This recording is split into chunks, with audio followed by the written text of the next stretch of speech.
আসসালামু আলাইকুম ওয়া রাহমাতুল্লাহি ওয়া বারাকাতুহু। আপনি এখন যে জীবন যাপন করছেন, সেটি ও লক্ষ লক্ষ লোকের স্বপ্ন, সুতরাং জীবন নিয়ে সর্বদা সুখে থাকুন। রুটি কি পেটের জন্য খারাপ? সত্যিটা জানালেন বিশিষ্ট পুষ্টিবিদ। রুটি নিয়ে আমাদের মনে অনেক প্রশ্ন রয়েছে।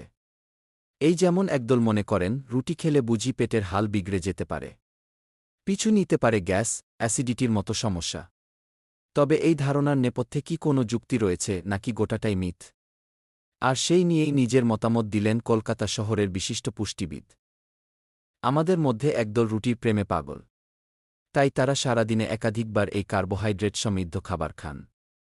তাতেই তাদের মনের শান্তি।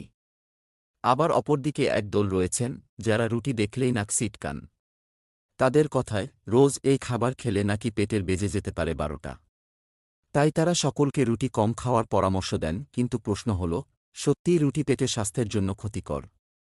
এই পরিচিত খাবার খেলে কি পিছু নিতে পারে গ্যাস, অ্যাসিডিটি? আর এই প্রশ্নের উত্তর জানতেই আমরা যোগাযোগ করেছিলাম কলকাতা শহরের বিশিষ্ট পুষ্টিবিদ মীনাক্ষী মজুমদারের সঙ্গে।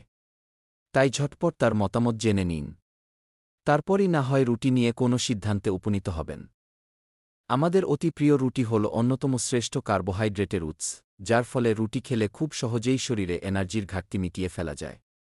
শুধু তাই নয়, এতে রয়েছে vitamin B2, vitamin B one, vitamin বি3, vitamin বি6, vitamin E, vitamin বি9, sodium, potassium, iron, magnesium, পটাশিয়ামের মতো ভিটামিন ও খনিজ।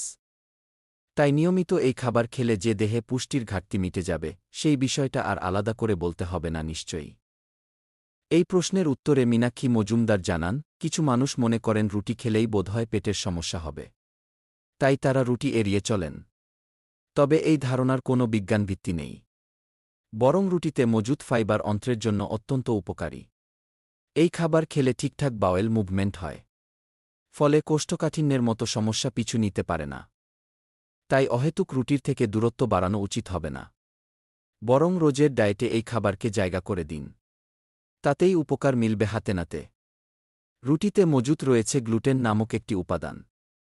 আর এই উপাদান সকলের সহ্য হয় না। যার ফলে এই সমস্যায় ভুক্তভোগীরা রুটি খেলেই গ্যাস, অ্যাসিডিটি, বমি, পায়খানার শিকার হন। তাই এনাদের রুটি এড়িয়ে চলতে হবে। এছাড়াও সেলিয়াক ডিজিজ, কোলাইটিস, ইরিটেবল বাওয়ালে সিন্ড্রোমে ভুক্তভোগীরাও রুটি খেলে পেটের সমস্যায় ভুগতে পারেন। তাই আপনারাও চিকিৎসকের পরামর্শ ছাড়া রুটি খাবেন না। একজন মানুষের কাজ করার ধরন, তার উচ্চতা, ওজন এবং কি কি রোগ রয়েছে, এসব বিষয়গুলি মাথায় রেখে মোট ক্যালোরির অঙ্ক কষা হয়। তারপর মোট ক্যালোরির উপর নির্ভর করে বলা যায় তিনি দিনে ঠিক কতগুলি রুটি খাবেন। তবে সাধারণভাবে বললে, একজন সুস্থ ব্যক্তি সারাদিনে 5 থেকে 8টি রুটি খেতেই পারেন। আর দিনে 2 বেলা অনায়াসে রুটি খাওয়া যায়। তাতে সমস্যার কিছু নেই। রুটি আর ময়দা কিন্তু এক জিনিস নয়। যেখানে রুটিতে গমের ফাইবার অংশ থাকে, সেখানে ময়দাতে এই উপাদান থাকে না। যেই কারণে ময়দার তৈরি খাবার খেলে পেটের হাল বিগড়ে যেতে পারে। এমনকি বাড়তে পারে সুগার। তাই চেষ্টা করুন ময়দার থেকে দূরে থাকার। আশা করছি এই সামান্য নিয়মটা মেনে চললেই আপনাকে আর রোগের ফাঁদে পড়ে কষ্ট পেতে হবে না। অন্যান্য রোগের আশঙ্কা কমায় রুটি খেলে রক্তচাপ নিয়ন্ত্রণ করা যায়, হার্ট অ্যাটাক, স্ট্রোকের মতো মারাত্মক রোগের আশঙ্কাও কমে যায় অনেক। হজম ক্ষমতা বাড়ায় রুটিতে থাকস ফাইবার থাকে, যা আমাদের শরীরের হজম ক্ষমতা বাড়িয়ে দেয়। ফলে বদহজম, গ্যাস, বুক জ্বালার মতো শারীরিক সমস্যা থেকে খুব সহজেই মুক্তি পাওয়া যায়। রাতে রুটি খেলে তা একাধিক সমস্যার সমাধান করে শরীরকে ফিট রাখে। আটার সবচেয়ে ভালো গুণ হল এতে কোনো ফ্যাট থাকে না। তাই রাতে রুটি খেলে শরীরে কি কি পরিবর্তন ও উপকার হয় জেনে নিন। ওজন কমায়, রুটিতে ক্যালোরির পরিমাণ খুবই কম, তাই রুটি খেলে শরীরের ওজন বৃদ্ধি হয় না এবং শরীর ফিট থাকে।